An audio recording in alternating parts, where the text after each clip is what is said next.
Bueno, después de este himno que nos anima, pensamos ahora en lo que Dios hace. Y lo primero, me gustaría indicar lo siguiente. En Génesis 1, uno dice, en el principio creó Dios los cielos y la tierra. Interesante porque ¿de qué nos está hablando esto?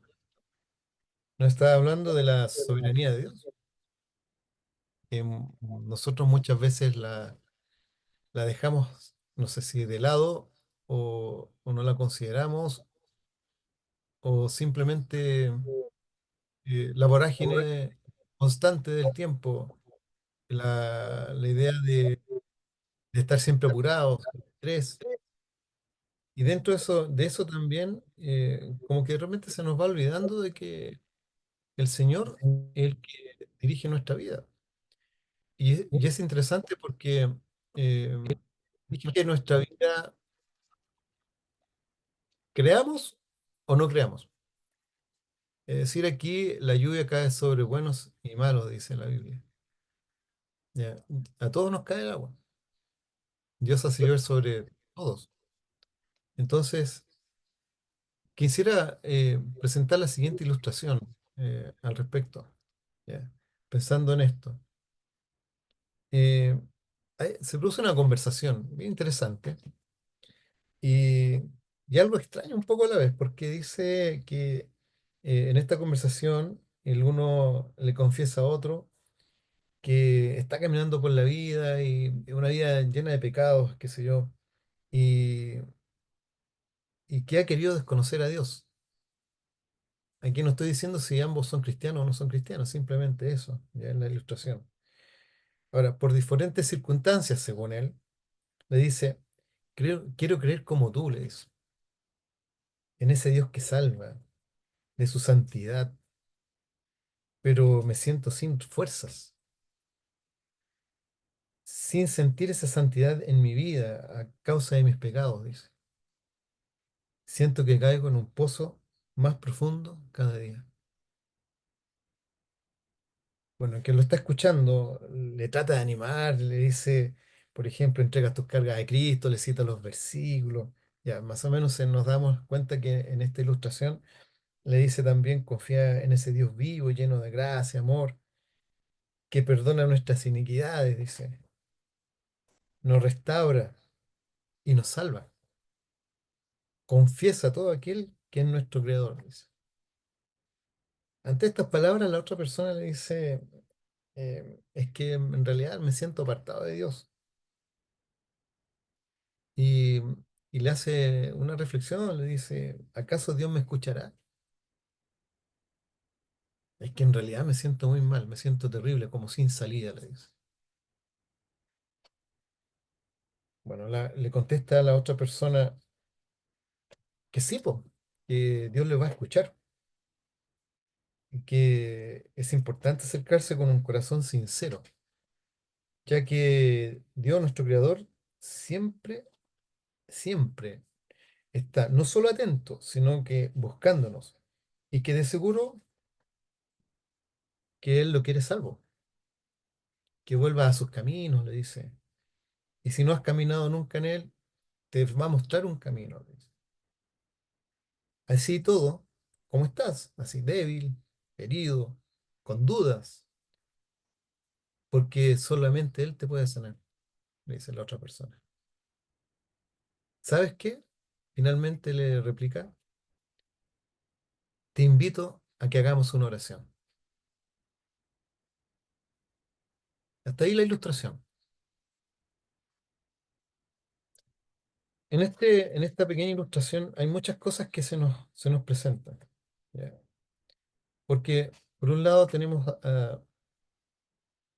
ahí como el pecado, tenemos el pecador. También, si ustedes se fijan, hay una parte también un poco de remordimiento, culpabilidad, porque cuando le pregunta, ¿me perdonará? Es decir, siempre como la duda. Él siente esa separación de Dios. A lo mejor ¿Fue cristiano en alguna vez? No lo sabemos. La ilustración está así. A lo mejor en algún momento alguien le habló de Dios y a lo mejor él dice sí, con alegría lo aceptó y después no sé qué pasó. ¿Ya? En este relato también se ve que la persona siente como esa santidad como inalcanzable. Eh, pero la otra persona le está hablando de un Dios de amor, de un Dios de gracia, que lo quiere sacar de donde está. Incluso es interesante porque en la ilustración la otra persona dice, me siento como que estuviese en un pozo profundo. Y fíjense que, y el otro le dice, "No, Dios te puede sacar de ahí". Bien, después de esta ilustración vamos a hacer una pequeña oración y vamos a partir con un versículo bíblico.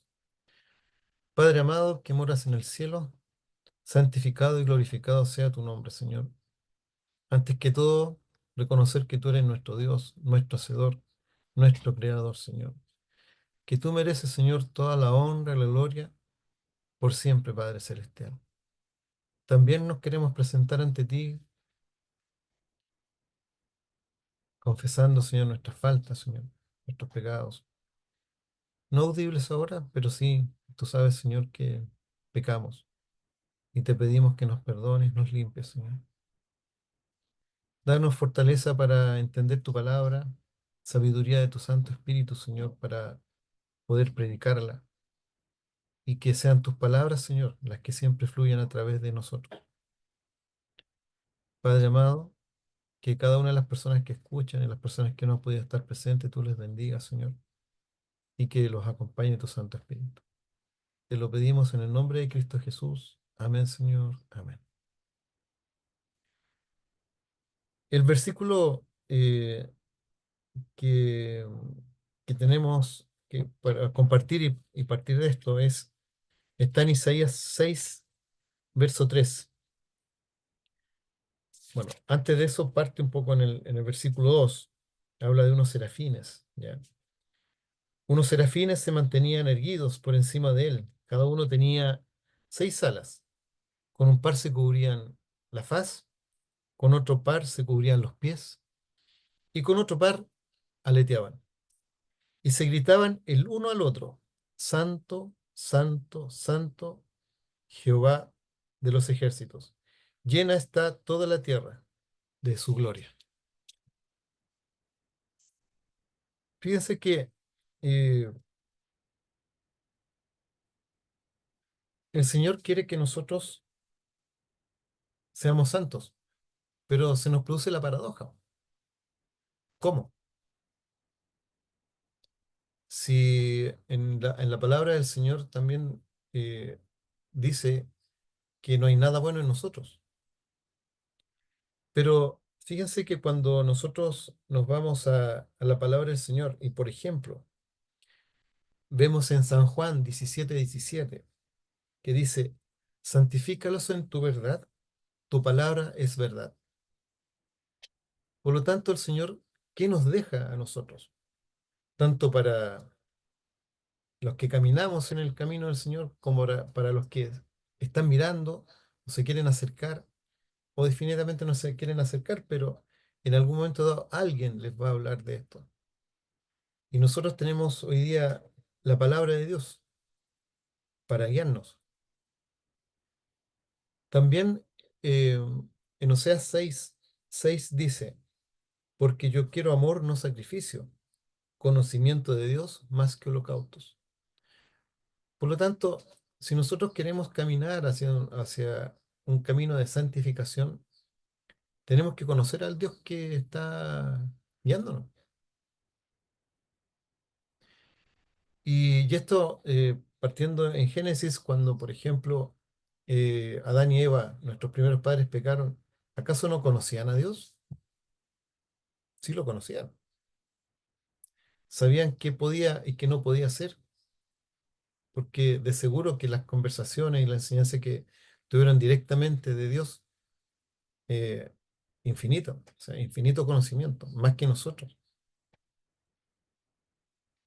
Nosotros ni siquiera hoy día alcanzamos a entender la santidad del Señor. No alcanzamos a entender cuán vasto es el Señor, cuán infinito es. No logramos dimensionarlo porque nuestra vida es finita. Sabemos que nacimos un día y sabemos con certeza que vamos a morir. ¿Cómo? No lo sabemos tampoco. Pero en ese camino el Señor nos ofrece la redención. Llegamos acá, eh, somos seres creados por Él para adorar al Señor, para caminar con Él y en el final, en algún momento dado, ¿cierto?, tener la vida eterna. Pero a causa del pecado nosotros nos sentimos así como esa ilustración que presenta al principio. Y a veces también es interesante porque independiente de que pueda pasar a personas que no han estado en el Evangelio, pero también pasa dentro de la iglesia. Nos ha pasado. Hemos pasado por momentos, a veces momentos álgidos, y nos hemos preguntado, ¿y dónde está el Señor? Y aquí hacer una reflexión respecto quizás a lo mismo que le pasaba a Juan el Bautista. Porque también Juan el Bautista aquí está de alguna manera reflejando lo que nosotros a veces también sentimos. ¿Y dónde está el Señor? Sabemos que el Señor nos advierte que van a haber muchas guerras, muchas personas que van a desconocer a Dios, pero saben que también el ejemplo de Judas Iscariote también nos demuestra que aún nosotros estando cerca de Dios también podemos alejarnos de Dios. Pero ¿por qué nos podemos alejar? Porque no somos capaces de arrepentirnos como lo hizo Pedro, por ejemplo, y estar ante un Dios santo, porque Pedro después dice que Dios es santo. Vosotros sois un reino dice, real sacerdocio, dice, escogidos, santos, dice Pedro. ¿Recuerdan? Entonces, el Señor nos va guiando cuando nosotros también nos dejamos guiar. Somos como ovejas. Usted, cuando vemos un hato o vemos un rebaño de ovejas, se dejan guiar, po. Y la que se escapa por allá, el pastor la va a buscar. Y eso es lo que hace el Señor. Nos va a buscar. Nos busca hasta que nos encuentre. Y sabe que podemos ser valiosos para Él y para sus propósitos. Así fue Moisés, por ejemplo. ¿Fue valioso para los propósitos del Señor? Sí, fue valioso. Porque Moisés prefiguraba ¿a quién? A Cristo, la salvación. No digo que era Cristo. Y está prefigurada en Isaac, y está prefigurada en Josué, está prefigurada en José. Es decir, siempre Dios mostró a su pueblo que iba a haber un redentor, un Mesías, y el redentor de nuestras almas, de nuestra pecaminosidad también. Porque también Egipto representa el pecado, todo el pecado. ¿Y de dónde nos rescató el Señor? ¿De dónde nos rescata? Del pecado, de Egipto, de ese Egipto, que de alguna manera también está en nosotros cuando decimos, oh, yo antes hacía esto y echo de menos hacer tal cosa. Pero el Señor quiere que pongamos la mirada hacia atrás, ¿no? El Señor dice, mirad hacia adelante, dice, tenemos que mirar adelante. Dice la palabra del Señor, nadie pone la mano en el arado y mira hacia atrás, dice, ¿cierto? Entonces, porque el arado va arando hacia adelante siempre, no ara hacia atrás el arado, no. Uno pone la herramienta del arado en la tierra y ara hacia adelante, no ara hacia atrás. Y eso es lo que quiere de nosotros el Señor. Fíjense que llegamos a la santificación a través de la palabra del Señor. Por lo tanto, también Dios nos da un indicio en su palabra. Cada vez nos dice que Él quiere que lo conozcamos, que lo amemos. Y que a través de ese conocimiento vamos caminando en el camino de la santificación. El camino de la santificación no es fácil, es difícil, es escabroso. A veces dudamos, a veces nos sentimos sin fuerza, así como en ese relato. Pero también el Señor nos dice, confiad, pues yo he vencido al mundo. Confiad. Entonces, ¿por qué es importante la santificación? Es porque así llegamos al Señor. La verdad es para conocer y llevarla a otros también. Por lo tanto, nosotros no podemos ser neófitos dentro de la palabra del Señor. Y por eso es importante compartir la palabra entre nosotros.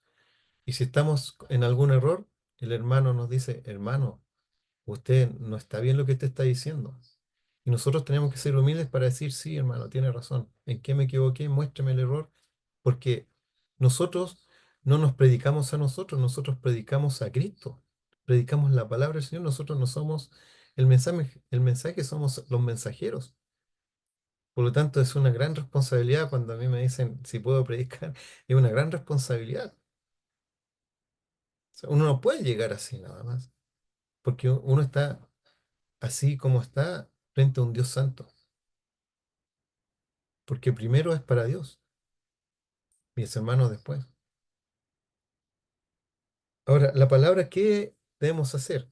Y aquí muchas veces fallamos, porque debemos leerla, practicarla, para poder obedecerla. Pero, ¿qué es esa obediencia que el Señor nos pide para ser santos? ¿Es una obediencia ciega? No, no es una obediencia ciega. De hecho, la palabra del Señor, la Biblia, está llena de enseñanzas para que nosotros seamos mejores. Sí, hay. Hay enseñanzas que también nos enseña por contraste, nos muestra lo malo, nos muestra lo bueno, y hace un contraste para decir, este no es el camino. Un ejemplo tan sencillo como, ¿por qué Dios permitió que David tuviera tantas mujeres? ¿O Salomón? Si en el principio Dios hizo un hombre y una mujer para procrear, y no más que eso, o sea, instaurando así el matrimonio, dice, a causa de vuestro mal corazón, dice el Señor. Permitió muchas cosas el Señor. Pero ¿por qué es importante esto entenderlo? ¿Es porque el Señor nos induce al pecado? No, no nos induce al pecado. Nosotros en nuestro corazón, en nuestro corazón, somos los que pecamos. Dice, del corazón nacen todas las envidias, rencores del corazón. Cuando no hay santificación, ¿qué es lo que hay? Pecado, y ese pecado añorado también, ese que abrazamos, que no lo confesamos, y cuál nos produce de alguna manera, en algún tiempo, estar destituido de la gloria de Dios. David en los Salmos nos relata la oscuridad que él vivió cuando él pecó, la oscuridad que él vivió, él conociendo a Dios, habiendo confiado en Dios, habiendo derrotado a gigantes. Y sin embargo, en algún momento dado también se sintió en ese hoyo profundo, apartado del Señor. Y él lo expresa vivamente. Por lo tanto, eh, ¿es Dios quien destituye? No, no, hermanos míos. Somos nosotros mismos que a través de nuestra desobediencia, nuestro orgullo y demás cosas que tenemos nosotros como pecadores, produce esta separación, esa culpabilidad también. Y la culpabilidad se da bien interesante porque el Señor una vez que nos perdona, nosotros confesamos y nos perdona, nos perdona. Pero nosotros empezamos a recordar el pecado y nos sentimos culpables. ¿Nos habrá perdonado el Señor? Y eso es no confiar en lo que nos dice el Señor, es no confiar en su palabra. Por lo tanto, Él nos llama a confiar, nos llama a conocerlo. Muchas veces, miren, ni siquiera nosotros llegamos a conocer a nuestros padres terrenales. Y ni siquiera nuestros hijos llegan a conocernos a nosotros, que somos los papás de ellos. Imagínense qué tan insondable es Dios, para poder conocerlo. Qué tan grande es Él para poder conocerlo? Pero aún así, con las cosas que Él nos muestra, podemos caminar y avanzar hacia el reino de Dios. Sí, podemos hacerlo. Tenemos que perseverar, tenemos que perseverar. No olvidemos que Cristo nos espera con los brazos abiertos para entrar en ese redil de los redimidos. Por lo tanto, Dios quiere un corazón sincero, pero que le siga voluntariamente, no por obligación, por amor. Y hacernos esclavos del Señor por amor.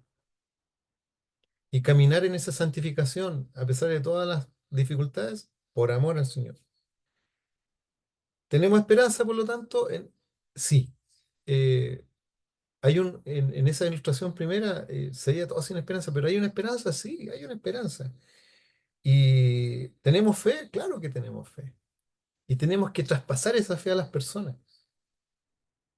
¿Cómo lo podemos traspasar? De repente gente huraña, gente que no quiere nada con Dios, pero en algún momento dado de su vida esa persona sí creyó en Dios. No sabemos qué pasó.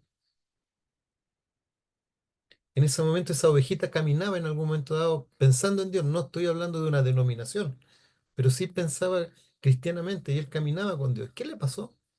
No sabemos, pero podemos poner esa cuota de amor hacia nuestro prójimo también, para ayudarlo, para atraerlo. Y una cosa tan sencilla como, ¿puedo orar por ti? ¿O me permitirías que orara por ti esta semana? La persona puede decir que sí o que no, pero ahí estamos nosotros. Por eso el Señor nos dice que nadie esconde la lámpara debajo de la cama, por decirlo, o bajo, ¿cierto?, el velador. Nadie esconde la luz, porque queramos a veces o no, el Señor, llevamos esa luz del Señor. A veces estamos medio apagados, sí, debo decirlo. Pero el Señor quiere que seamos luz. Ahora, y el pecado es terrible, ¿ah? Porque el pecado significa muerte, separación de Dios. Eh, Imagínense que las personas que al final no se arrepienten, dice en Apocalipsis 22:15, y un poco antes dice que el justo siga siendo justo y que el injusto siga siendo injusto. Y después dice con fuerza, dice el Señor en Apocalipsis 22:15, fuera los perros, los hechiceros, los impuros, los asesinos, los idólatras y todo el que ame y practique la mentira. Y el Señor nos quiere apartar del pecado, es que nazcamos de nuevo. ¿Se acuerdan de la conversación con Nicodemo, Jesús y Nicodemo? Cuando Jesús le dice, tienes que nacer de nuevo, y Nicodemo no entendió y le dice, le replica, ¿cómo voy a entrar de nuevo al vientre de mi madre? Prácticamente, literalmente le dice eso. Y Dios nos quiere nacidos de nuevo. La cosa del pecado hoy día se presenta como algo cotidiano, como normalizado. Como, sí, pecó. Sí, están viviendo en concubinato. Sí, están viviendo en fornicación. Viven en adulterio. Sí, mató a otra persona. Sí, robó. No pasa nada.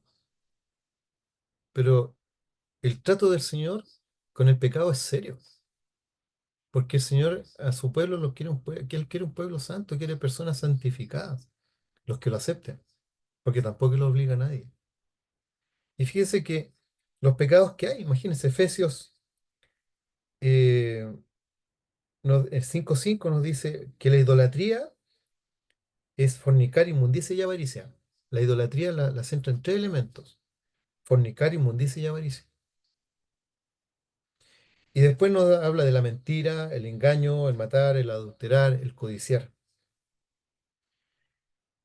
¿Y qué es lo que quiere el Señor? Que nosotros recibamos ese espíritu poderoso que nos puede dar el Señor para que podamos ir teniendo frutos del espíritu. Y los frutos del Espíritu, como se declara en Gálatas 5 22 23, mansedumbre, caridad, gozo, paz, benignidad, dominio de sí, templanza, bondad, fe, tolerancia. Eh, la fe la fe es un don de Dios, ojo, que nos da la certeza del perdón. Y nosotros accedemos a Dios por medio de la fe para salvación de nuestras almas. La santificación la da ¿quién? El Espíritu Santo. El que convence de pecado no somos nosotros. Ah, una cosa interesante. El que convence de pecado es el Espíritu de Dios, el Espíritu Santo. Esa santificación que es el Espíritu Santo que habita en nosotros y nos lleva a la verdad, al conocimiento y obediencia de Dios, aceptada voluntariamente. Por lo tanto, siguiendo en este desarrollo de la santificación, también significa que el Señor nos da la gracia, es por su gracia. Y en esta gracia significa que tenemos un regalo de Dios. Y la gracia la comprendemos y la interiorizamos como el sacrificio de Cristo por nosotros. La gracia está ahí y solo debemos tomarla, confesando ante Dios y con humildad de corazón contrito nuestros pecados. Lo hemos hecho así, lo hacemos así, a veces no lo hacemos. A veces pasamos de largo y nos quedamos a veces semanas, días, a veces horas, y dejamos pasar lo que hemos cometido como pecado. Y no se lo confesamos al Señor. Pero el Señor pone ese querer hacerlo, que eso es importante, porque el Señor pone tanto el querer como el hacer por su buena voluntad. Por lo tanto, estamos bajo su alero, estamos bajo sus alas para que Él, ¿cierto?, nos diga, confiesa. Y nosotros tenemos que llegar a esa confesión. Y hemos llegado a eso también. Y hemos tenido que hacerlo. Hemos tenido que doblar nuestras rodillas, de pie, no sé, sentado, incluso a veces manejando o en nuestro trabajo, en un momento así de paz, de tranquilidad. Lo hemos tenido que hacer. Por lo tanto, en esta conversión y en este camino hacia la santificación, el Señor quiere que circuncidemos el corazón. Recordemos que la circuncisión es una señal que puso el Señor al pueblo judío, quitando el prepucio. Pero el Señor quiere que nosotros quitemos el prepucio de nuestro corazón. Y eso lo declara en Jeremías 4:4, en Deuteronomio 10:16. Y lleguemos a la conversión, porque esta es la plenitud que hemos recibido de Dios. Gracia sobre gracia. Y la gracia y la verdad dada por medio de Jesucristo, nuestro Señor. Por lo tanto, también tendremos que entender la santificación a los pies de la cruz del Señor. Contemplando la cruz, de verdad que nosotros podemos entender muchas cosas porque ese fue el cúlmine de la redención de nuestra humanidad. Fue el fin del pecado, donde fue vencido el adversario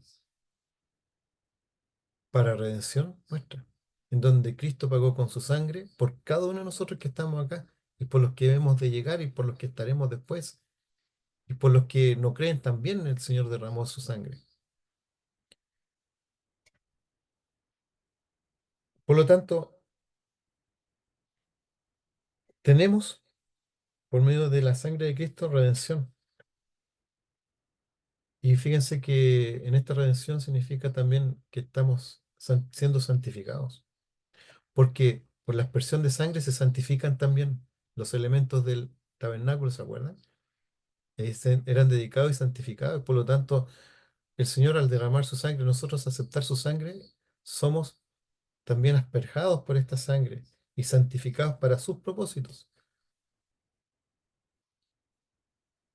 Y de repente debo decir que da un poco de susto,